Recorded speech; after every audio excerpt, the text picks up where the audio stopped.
The flood of 1993 was an event that drastically changed Manhattan. It was essentially the test of a levee system that had never been tested before, and as it turns out, it failed, leaving destruction in its path. I had lived in this community for many, many years, and I had never really noticed the levees or taken any consideration what they were for until the flood happened. Then I saw that where the levees weren't is the areas that flooded, and it was incredible to see the amount of erosion that was caused by the water, rushing water coming out of the lake, and how we didn't know if the dam would hold. There was just a lot of things that we take for granted in our daily lives that, within a few months' time can be demolished. So very thankful that they did build levees after the 53 flood, and it did protect a lot of the town. Okay, I worked for the county appraiser's office at the time, and our job was to do flood damage assessments.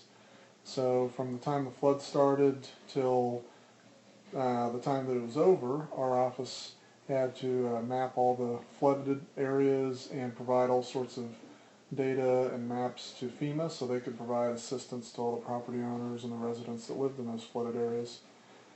My anniversary, August 1st, we actually saw the flood crest, and that particular day we flew, as we did every day during the period of the flood, over the flooded areas and took videotapes that we could take back to the office to use to map for FEMA.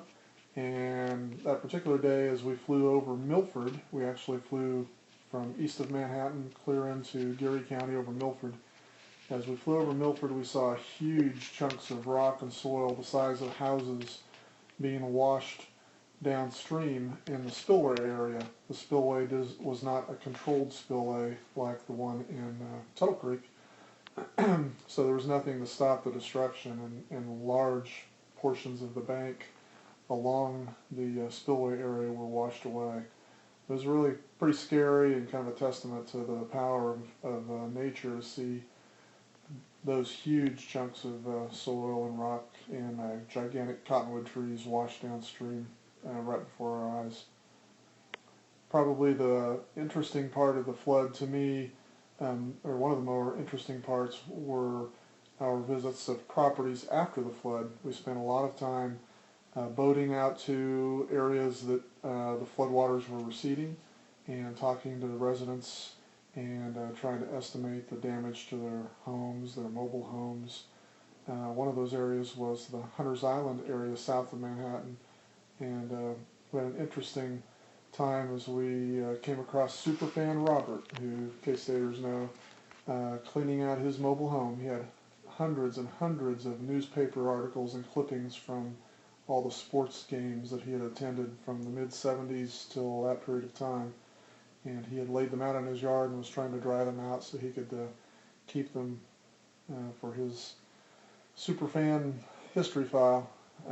But really sad, too, at the same time, because there were an awful lot of residents affected, a lot of property loss, and just a lot of lives that were kind of turned upside down over that 2 to 3 week period of time. The 93 flood destroyed hundreds of homes and left a path of destruction behind it. Manhattan has since grown from the flood and improved the system greatly.